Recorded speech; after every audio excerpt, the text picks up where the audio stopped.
변호사님 모시도록 하겠습니다. 자, 변호사님 어서 오세요. 자, 안녕하세요. 안녕하세요. 담덕법률사무소 대표 변호사 박지윤 변호사라고 합니다. 코인 소송 많이 하고 있고요. 그래서 오늘 여기 초대된 것 같은데. 네, 맞습니다. 네. 이제 코인 관련된 이제 사건 사고들 많이 맡아주시고 계시기 때문에 이제 전문성이 많이 높으시거든요. 그래서 저희가 여러분들과 또 상담하거나 또 컨텐츠적으로 진행하기 위해서 변호사님 모셨고요. 미녀 변호사다 하면서 이쁘다고. 언니 감사합니다. 코인 관련돼서 아무래도 이제 자문을 많이 해주고 계시잖아요. 그렇죠. 그래서 이제 다단계나 이런 것들, 이제 코인 관련된 사기들이 굉장히 많단 말이에요. 맞습니다. 그래서 그런 거에 대해서 우리가 뭐 대응할 수 있는 방법들, 그러니까 우리가 처음에 내가 이게 다단계다라고 생각했을 때, 우리가 처음에 우리가 당황을 해서 사실 이걸 어떻게 대응을 해야 되는 거냐, 혹시 내가 이거를 다단계라고 신고하고 고소를 했을 때 실제로 사업을 하고 있는 건데 내가 이 사업을 중간에 파기하는 건 아닌가라는 생각들도 많이 하거든요. 근데 그때쯤에는 고소를 아예 생각을 못 하시고요. 네네. 일단은 예를 들면 스테이킹 다단계 같은 경우에는 예정했던 수익금이나 원금이 지급되지 않는 경우, 지급 중단이 되면 네네. 이제 사기라고 깨달으시는데, 사업 진행 중에는 일단은 고소하시는 분은 없으세요? 그러니까 대부분 사업이 이게 다단계인데도 불구하고 사업이 진행이 될 때 고소하시는 분들보다는, 없죠. 그러니까 내가 정해진 기간에 뭐 입금을 받아야 되는데 그쵸. 그게 입금이 안 됐을 경우에 보통 문제가 터지면 그때는 좀 늦은 거 아닌가요? 근데 그때가 돼서야 이제 사기 고소가 가능해요. 왜냐면 실질적으로 문제가 터져야만 손해가 발생을 해야지 사기가 되는 거거든요. 그러면 네. 지금 많은 이제 다단계 이런 것들 지금 몇 건이나 다루셨어요? 글쎄요, 몇 건이라고 말씀드려요. 지금 근데 건들이 좀 큰 건들이 많아서 예, 제가 뭐 250명, 300명 대리하는 건들도 있고 해서 네네. 단체 고소가 꽤 많습니다. 코인 사건이.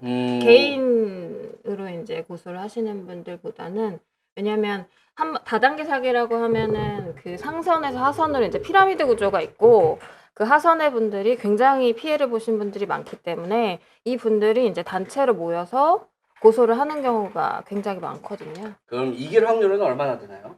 이길 확률이요? 근데 그거는 증거에 따라서 좀 다른 것 같아요. 증거가 좀 많으면 이길 확률이 당연히 높아지고, 이게 사기라는 점을 입증하는 게 사실은 제일 어렵거든요. 근데 그걸 입증할 수 있는 증거가 있다고 하면 예, 충분히 가능성은 뭐 한 70%, 80% 정도 보셔도 될 것 같아요. 그러면 증거가 없다라면은 거의 피해로 거의 끝나는 케이스들도 많이 있겠네요. 또 증거가 없으면 그렇겠죠. 또 이제 암호화폐로 넘어오면서 예. 이 수사하는 방법이 많이 바뀌었잖아요. 아, 네, 맞아요. 그런 부분에서도 난항을 좀 겪고 있지 않나. 예, 맞습니다. 증거 수집 부분, 이런 맞아요. 기술적인 부분들, 예. 이런 거에 대해서는 어떻게 해결을 하시나요? 그래서 전문가분들 도움도 좀 받고 있고요. 네네. 그 경찰분들이 실질적으로 교육도 받고 있는 것으로 알고 있고요. 음. 저희도 이제 코인 탐정님 통해서 이제 좀 많이 저도 배운 케이스기도 하고요. 지갑을 추적을 한다든지 뭐 이런 것들도 많이 배웠고, 어떻게 시세가 조작되는지 이런 것들도 배우고 많이 도움을 주셨습니다. 자, 그런 것들이 참 저희들도 이제 다단계 피해자들을 많이 만나봤지만 네. 저희 같은 경우는 초기에 그분들에게 좀 발을 빼라고 말씀을 많이 드리거든요. 네. 근데 초기에는 잘 안 믿더라고요. 몰라요. 왜냐면 수익금이 나오잖아. 네네. 그러니까. 그런 게 너무 안타까운 것 같아요. 네. 그러니까 이미 걔네들이 이제 입금을 안 한다라는 것 자체는 이미 빤스로 준비가 거의 끝났다라는 거잖아요. 돈을요 많이 넣지 마세요, 제발. 이거 한번 넣기 시작하면 계속 시드를 늘리잖아요. 그래서 뭐 처음에 100만 원 넣었다가 그다음에 돈이 나오니까 그다음 1000만 원 넣었다가 또 네네. 돈이 나오니까 막 1억씩 넣고 이렇게 음. 하셔서 피해가 점점 커지는 거거든요. 그러니까 이게 다단계 구조라는 걸 좀 인식을 하셨다고 하시면 돈을 절대 많이 넣지 마세요. 어느 순간엔 반드시 터지게 돼 있어요. 이게 구조 자체가. 인간의 욕심이 끝이 없어가지고. 맞아요. 저도 인간이라서 욕심이 끝이 없어서 자산의 90%가 비트코인, 나는 재산의 90%가 비트코인으로. 처음에는 이렇게 많지 않았는데. 근데 부럽네요. 저는 코인이 네네. 하나도 없어요. 신기하죠? 저 코인 전문 변호사인데 코인 네네. 투자하잖아. 변호사님 뭐 일로 사기꾼만 잡아서 제가 투자를 하고 있지는 않습니다.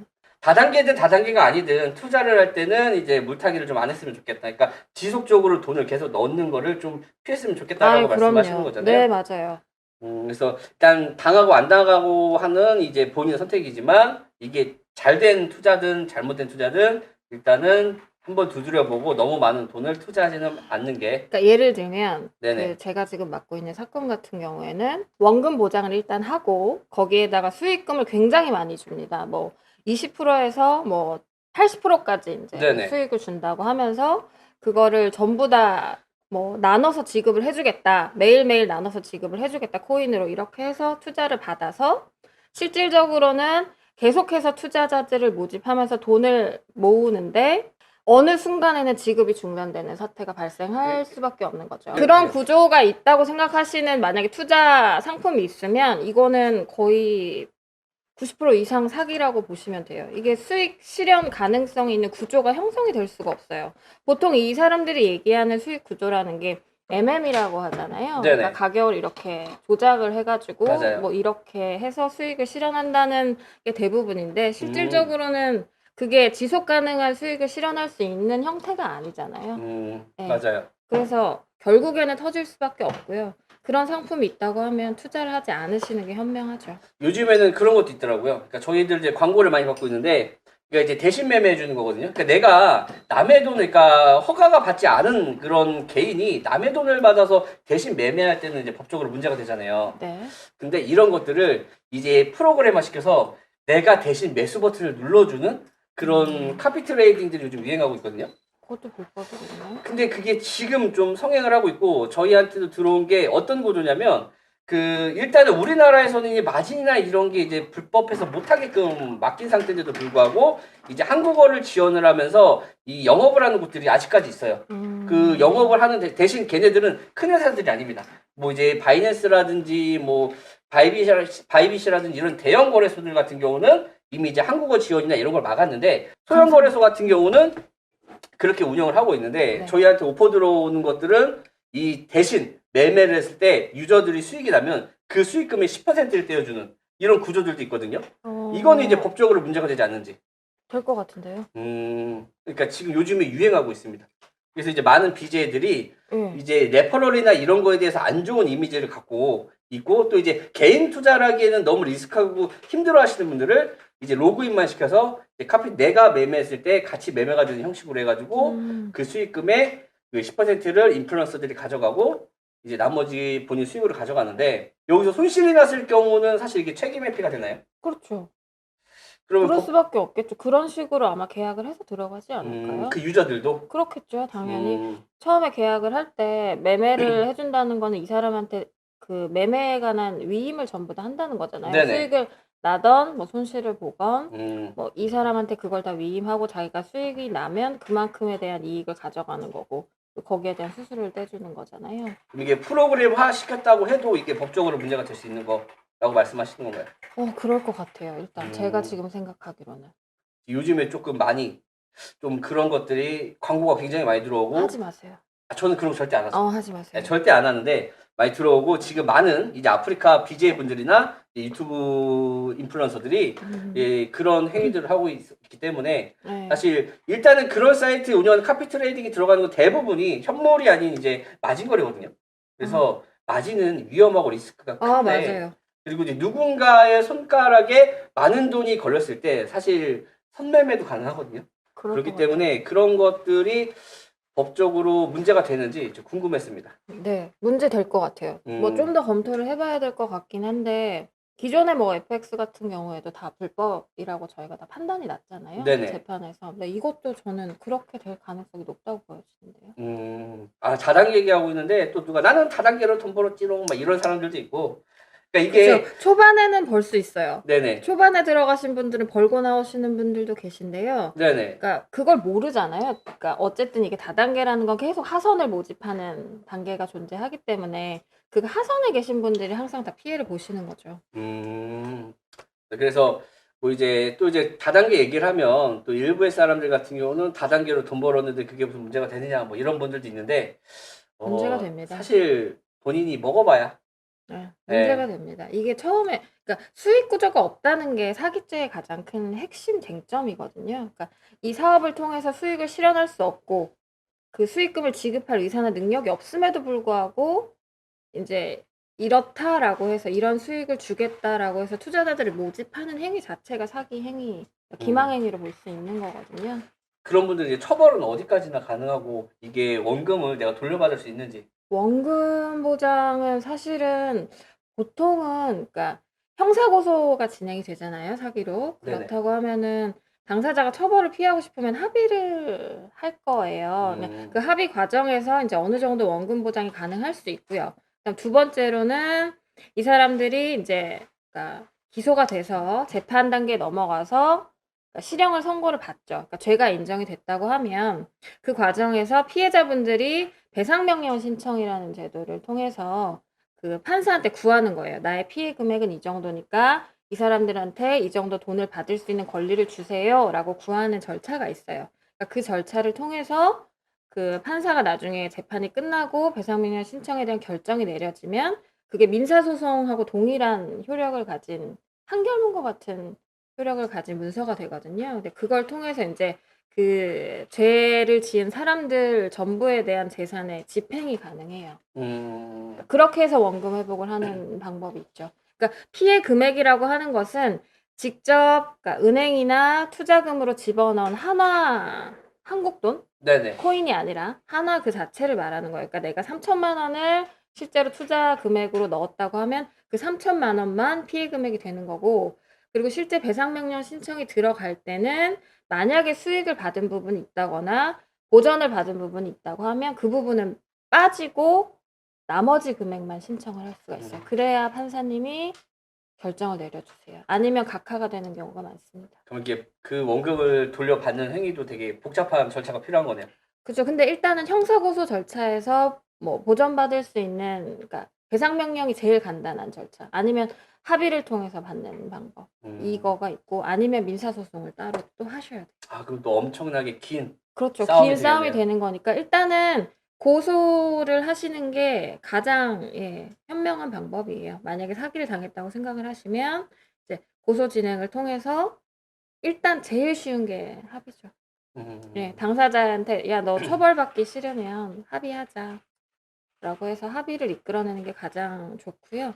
그렇지 않으면 이제 재판 끝까지 가서 판결을 받는 수밖에 없는 거죠. 자, 그래서 이제 이게 다단계에 빠져나오는 것도 사실 그 초기에 이제 걸고 넘어지면 어느 정도 이제 그 재단 측에서 합의 목적으로 이제 회복이 되는데 아예 그냥 넘어갔을 경우에는 아예 합의 절차를 안 해버리잖아요. 맞아요. 고소하기 전까지는 뭐 아예 네. 돈을 주지 않죠. 그러니까 배째라고 하더라고요. 다들. 힘드네요. 네, 근데 고소를 통해서 합의하겠다라고 해서 돈을 주신 분들도 계시기도 하고요. 네네. 네. 그러니까 이게 또 사건이 또 크다 보면 뭐 구속이라는 인신 구속의 절차도 있고 해서 뭐 그런 과정을 거치다 보면 그냥 합의하겠다라고 하시는 분들도 계시고 네, 그렇습니다. 그래서 고소를 하시는 게 사실은 가장 현명한 대처라고 볼 수 있죠. 돈을 주진 않아요. 재단에서 자발적으로 돈을 주지는 않아요. 그거는 쇼에 불과하죠. 고소하지 말라는 거죠. 이제 그러니까 이런 다단계 피해에도 불구하고 대부분 이제 고소하시는 분들은 이제 고액을 투자하시는 분들이 많잖아요. 그렇진 않아요. 아, 그래? 네, 왜냐면 단체 고소의 특징이 어. 금액이 적은 분들도, 왜냐면 단체 소송은 보통은 이제 비용의 부담을 제일 겁내하시잖아요. 네네. 소송을 꺼리는 이유가 변호사 비용, 그렇죠.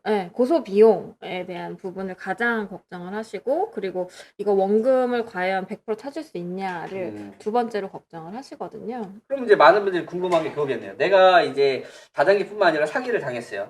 사기를 당했을 때 많은 분들이 이제 변호사분들을 만나서 이제 자문을 받고 이제 선임을 하는데 그 비용 때문에 조금 두렵다라고 하시는 분들이 많은데 맞아요. 비용하고 원금 회복을 받을 수 있느냐, 두 가지. 딱 두 가지를 궁금해하세요. 그러면은 대략적으로 단가. 야, 우리는 단가로 가잖아, 그지? 얘들아, 아니야? 우리는 쌈마이 방송. 우리는 개그기 때문에 우리는 시가를 알아야 돼. 얼마에 매수할 수 있는지 단가를 알아야 되기 때문에. 그게 단가라는 게 뭐 일회적으로 책정이 돼 있는 게 아니고요. 뭐 이게 소매가, 뭐 도매가 이런 게 책정이 돼 있는 게 아니라 네네. 뭐 예를 들면 사건이 크고 뭐 피해자가 많고 하면은 뭐 가격이 당연히 내려갈 네네. 것이고, 뭐 그렇지 않으면 또 가격이 달라져요. 그러니까 그게 일의적으로 뭔가 말씀을 드릴 수 있는 그런 건 아니고, 그래서 그러니까 이제 몇십만 원부터 시작하기도 해요. 정말. 그러니까 예를 들면 뭐 300만 원 피해 보셨는데 소송 네네. 비용을 500 내놓으라고 할 수 없잖아요. 네네. 네, 그러니까 단체 소송 같은 경우에도 좋은 점이 그거예요. 그러니까 뭐 300만 원 피해 보신 분들도 뭐 한 30만 원 내시고 들어오실 수도 있는 그런 거니까요. 네. 그럼 이게 사람들끼리 그냥 궁금할 거예요. 그 수행료에 대해서 굉장히 이게 제일 궁금해요. 맞잖아. 나만 궁금해. 나만 쓰레기야. 니들은 안 궁금하냐. 그래서 어느 정도 건의 다단계는 이제 수익료가 어느 정도까지 이제 사람이 모여서 내 부담 가는 금액이 얼마가 되는지. 아, 그건 또 진짜 변호사님들마다도 다를걸요?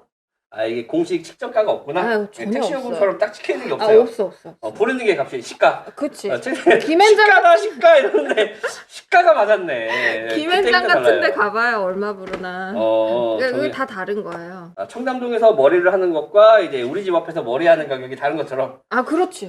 시가에 따라 다르고 그 법무법인마다 다르다. 그렇죠. 변호사마다 책정하는 가격도 다르고, 네, 뭐 그런 건 없어요. 정해진 가격은 없어요. 그래서 이거는 이제 내가 궁금했던 단가인데 이거는 이게 정해진 게 없기 때문에 단가는 개인적으로 문의 주시면 돼요. 단가는 개인 문의. 그리고 이제 다른 질문으로 이제 궁금해하셨던 것들이 기존에 있던 다단계도 문제지만 거래소가 오픈이 된 다음에 사라지는 거래소들도 굉장히 많아요. 네, 그랬을 거래소 때 사기도 많죠. 내가 여기다 돈을 넣어놨는데 네. 돈을 돌려받지 못하는 경우들이 많거든요. 네. 이런 고소건들도 굉장히 많은데 맞아요. 이런 것 또한 우리가 어떻게 대응을 해야 되는지. 아, 그것도 똑같아요. 음. 어쨌든 그 거래소 사기든 뭐 스테이킹 사기든 뭐 다단계 사기든 어떤 사기든 간에 굉장히 피해자분들이 이런 것도 많은 케이스잖아요. 그러면은 일단 자기가 그러니까 제일 첫 번째로 자기가 얼마 넣는지에 대한 입금, 내역, 그리고 뭐 어떻게 해서 투자를 하게 된 투자 경위, 그리고 그거에 대한 증거 이거 3개 들고 변호사 찾아오셔가지고 네네. 고소하겠습니다 하시면 돼요. 저희가 처벌하는 건 아니고요. 네네. 고소해 드립니다. 그리고 질문이 거래소 시스템 업그레이드 핑계로 일주일 이상 지체가 돼서 공지까지 임의로 거래를 못하게 만들어서 시세 변동으로 이제 손해가 발생할 경우 손해 부분을 입증하거나 수집 방법과 얼마만큼의 금액 이상이 돼야지만 소송이 가능한지. 그러니까 거래를 못하는 상황이 왔을 때 얘들이 이제 이해하셨죠? 아, 뭔지 설명 안 알겠는데 네네. 근데 그냥 단순히 정말로 그게 시스템상의 문제인지 아닌지를 밝혀내는 작업이 사실 필요하겠죠.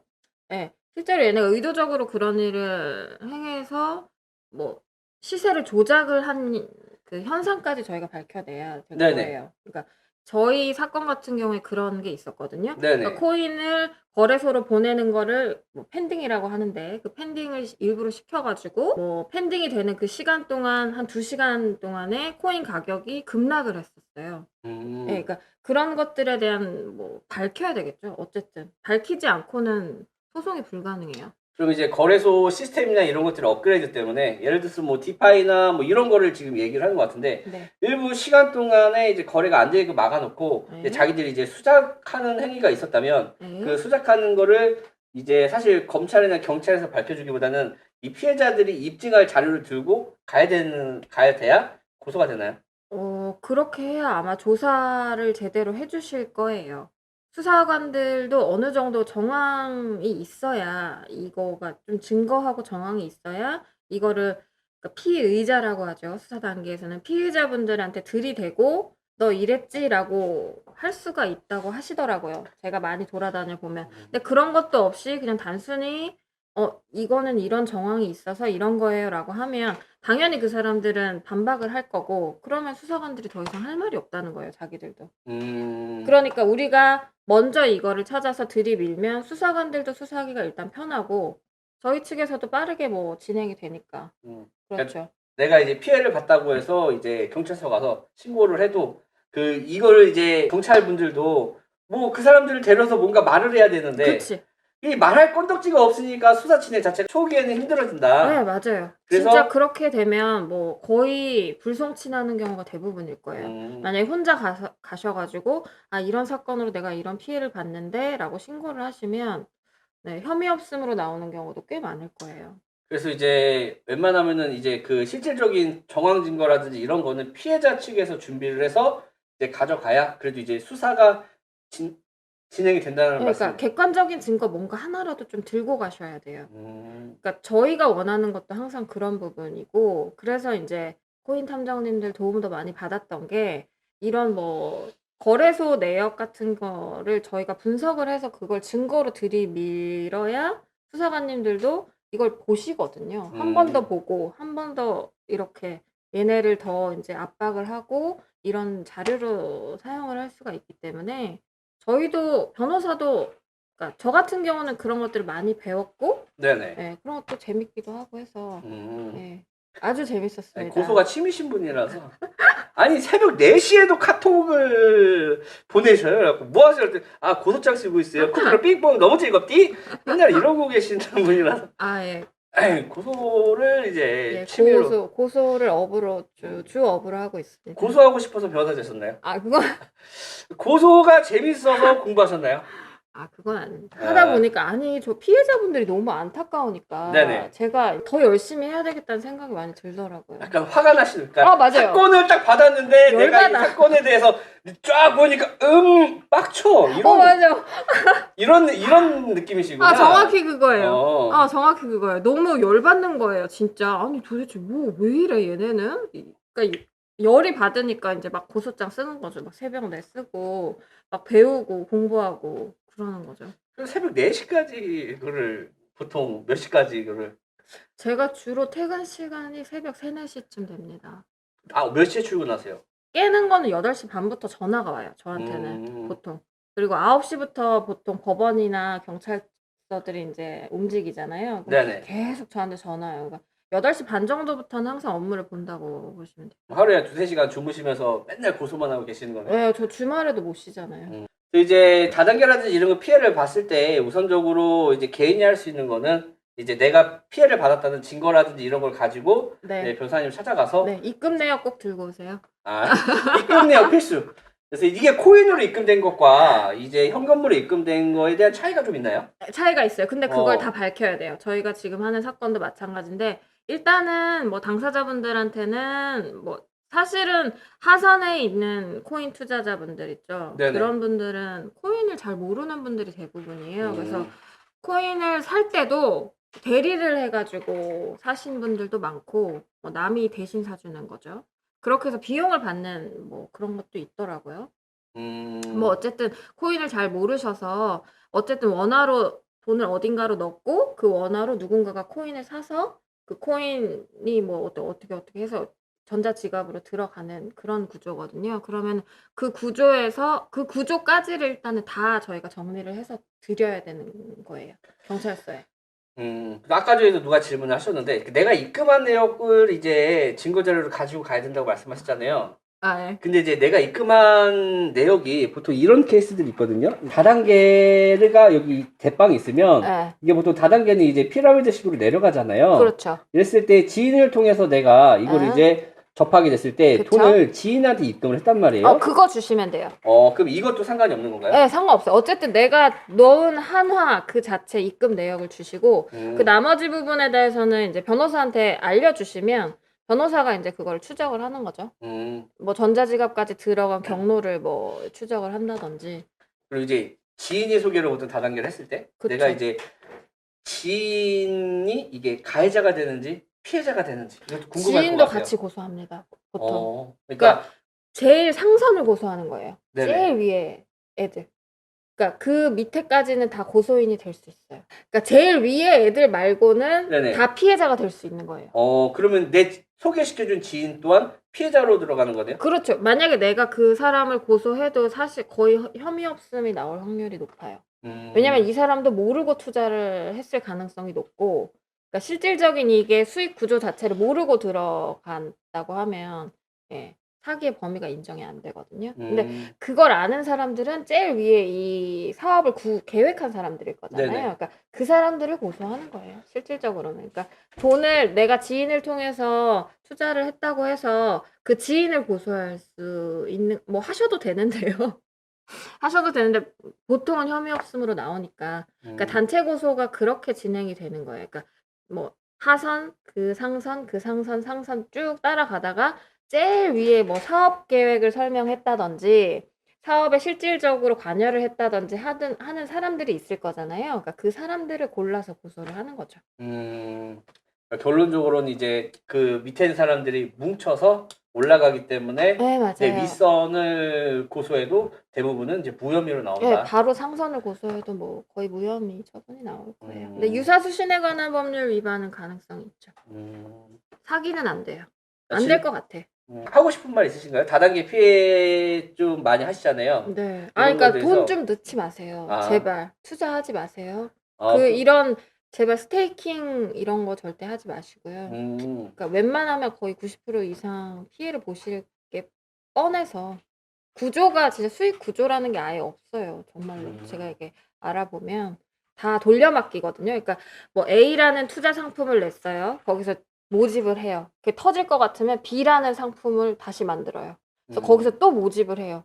그러다가 또 터질 것 같으면 C라는 상품을 또 모집을 해요. 그렇게 해서 계속 돌려막기로. 예를 들어서 한 사람이 새로운 코인을 만들어서 판매를 하고 또 다른 코인을 만들어서 판매를 하고 네. 이거를 반복적으로 했는데 네. 이런 거에 대해서도 이제 고소를 해서 법적으로 이제 코인을 문제가 있을- 만들어서 판매하는 것 자체를 고소를 할 수는 없는데 그걸 피해를 봐야겠죠. 원래 사기라는 거는 그 손해가 있어야 사기죄라는 게 성립이 되거든요. 그러니까 네네. 범죄를 구성하는 구성 요건 중에 하나가 손해예요. 그냥 손해를 반드시 보셔야 돼요. 그리고 법정에서 많이 싸우시다 보면은 그 우리나라들 사기꾼에 대해서 굉장히 계속 관대한 게 있잖아요. 네, 네, 관대하죠. 그런 거에 대해서는 사실 이게 그 수천억 수백억을 헤쳐먹어도 몇 년에만 살다가 나오는 경우들 있잖아요. 네. 그런 경우 이제 안타깝죠, 진짜. 어떻게 해야 되는 건가요? 그래서 저희 그 만든 법이 부패재산 몰수법 네네. 아시죠? 부패재산 몰수법이라고 해가지고 걔네 재산을 수사 단계에서부터 이제 묶어놓을 수 있는 그런 게 있는데 이게 이제 다단계라든지 재산상 사기 사건 같은 경우에 적용이 가능하거든요. 그래서 그런 식으로라도 해서 재산을 어떻게 피해자들한테 돌려줄 수 있도록 좀 묶어놓는 제도들이 조금 더 활성화가 돼가지고 그걸 다 환수를 했으면 좋겠어요. 근데 아직은 그게 활성화가 안 됐거든요. 사실 그 제도는 제가 잘 모르겠지만 그 최근에도 그 사기치신 분들 이제 100억 그냥 추징금 내겠다고 나오셔가지고 정말 잘 살잖아요. 그러니까요. 그런 거 보면 피해자들은 진짜 아직까지도 그들이 하루 쓰는 돈이 그 피해자분들의 한 달 월급이 될 수도 있고 1년 연봉이 될 수도 있는데 그쵸. 그렇게 자기는 모든 법적 책임을 다 지고 나왔다고 떵떵거리고 사는 거 보면은 사실 또 고소는 하고 싶은데 재고소는 또 안 되는 거잖아요. 아니요, 고소할 수 있습니다. 같은 건으로 또 고소가 가능해요? 네, 할 수 있어요. 고소를 취하를 하거나 이런 게 아니면요. 뭐 증거를 새로 가지고 오시면 다시 고소할 수 있어요. 그래서 그런 그 우리나라 같은 그런 얘기도 많이 있더라고요. 사기칠 거면 크게 쳐서 몇 년 살다 나와라. 맞아. 네. 맞아. 진짜. 그런 사람들도 있어요. 주변에도 있어요. 그냥 할 거면 크게 하고 그냥 몇 년 살다가 나와서 그거 다 넣어가. 근데 이게 진짜 아까 말씀드린 그 법이 정말 활성화가 돼가지고 재산을 못 빼돌리게 해서 그 재산을 전부 다 피해자들한테 돌려주는 게 조금 정말 활성화가 될 필요가 있다고 보여져요. 사실 그 차명으로 돌려놨다고 하더라도 사실 그 사람이 생활하는 수준을 보면은 분명히 돈이 있는데 맞아. 뻔히 아는데 진짜 짜증나요. 그죠? 진짜 짜증나요. 그러니까 외제차 뻔히 타고 다니. 맞아요. 외제차 7대고 막 주차장에. 내 명의가 아니야. 내 게 아니래. 이런 거 보면은 참 진짜 막 시그니엘 이런 데 살고 막. 그쵸. 법이라는 사기꾼이. 게 좀 남의 돈 가지고 그렇게 살면 안 되죠. 그죠? 갑자기 빡치셨네. 저 열받아. 또 이런 거 보면 또 열받아가지고. 그런 것까지 아직까지는 우리나라 법으로는 그렇게까지 이제 차명으로 돌려가지고 쓰는 거에 대해서 법적으로 제재할 수 있는 거는 없는 없죠. 거잖아요. 네, 그건 안 돼요. 안타깝습니다. 네, 그게 좀 안타깝죠.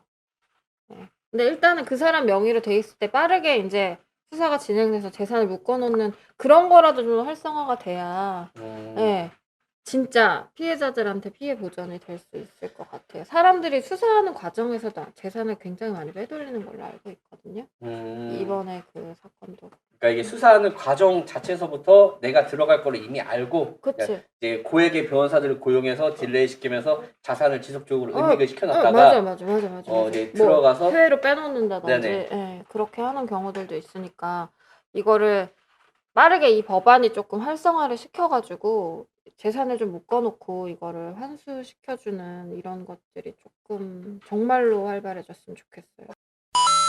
변호사님 비트 오르나요? 아, 이거 궁금합니다. 이제 자산 포트폴리오가 어떻게 되시나요? 저는 코인은 전혀 가지고 있지 않은데요. 설마 그럼 자산의 대부분 현금과 부동산은 아니겠죠? 예. 뭐. 설마 예금 적금에 풀로 들어가 있겠어? 아니겠죠? 설마 변호사인데 모든 재산이 예금 적금에 다 들어가 있고 집 한 채, 차 한 채 막 이렇게 있진 않겠지? 얼마? 저한테 비트를 물어보시면. 음. 제가 진짜 저도 배워야 돼요. 이거 코인 탐정님들한테 네. 제가 투자 이런 거 좀 배워야 될 것 같아요. 저는 재테크를 하지 않습니다. 그럼 예금 적금을. 예금 저거. 저 통장에 돈이 있는 거죠. 비트 살까요? 저는 솔직히 5만 불 밑에서는 어. 좀 사도 괜찮다라고 생각을 하는 게 저희가 이제 방송에서 많이 말씀드리지만 어떻게 보면 비트코인 자체도 사기라고 볼 수 있거든요. 저는 개인적으로 봤을 때 내가 비트코인을 오랫동안 들고 있었지만 사실 누군가가 많은 물량들을 가지고 있잖아요. 네네. 그러면 이 가격 변동하기가 되게 용이하거든요. 그러니까 MM 작업할 때 기본적으로 베이스로 들어가는 게 누가 물량을 많이 갖고 있냐인데 거래량이 없음에도 불구하고 누군가가 시중에서 물량을 매집을 하고 올라간다는 거는 뭔가 있지 않을까라는 생각이 조금 많이 들어서 좀 많이 가지고 있는데. 네. 그럼 저도 비트 사야 될까요? 다들 여기 보세요. 비트 가자고 저보고. 일하시면서 수입료의 한 10% 정도씩 사도 괜찮지 않을까? 비트를? 네, 비트 8, 2더 2 정도? 8대 2로? 네, 개인적인 생각. 예, 알겠습니다. 네.